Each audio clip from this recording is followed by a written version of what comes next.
Delhi liquor scam లో ఆరోపణలు ఎదుర్కొంటున్న సీఎం కేజ్రీవాల్ ఈ రోజు తీహార్ జైల్లో లొంగిపోనున్నారు.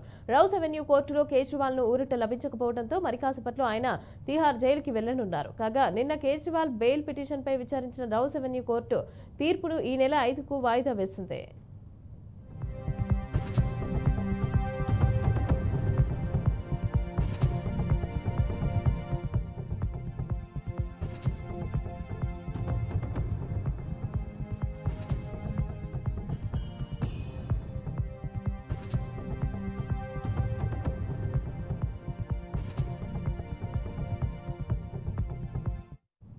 అనారోగ్యం దృష్ట్యా మరో వారం రోజుల పాటు బెయిల్ పొడిగించాలని కేజ్రీవాల్ పిటిషన్ దాఖలు చేశారు. అయితే దీనిపైన విచారించిన రౌస్ అవెన్యూ కోర్టు తీర్పును రిజర్వులో పెట్టడంతో ఆప్ తీవ్ర నిరాశకి గురైంది.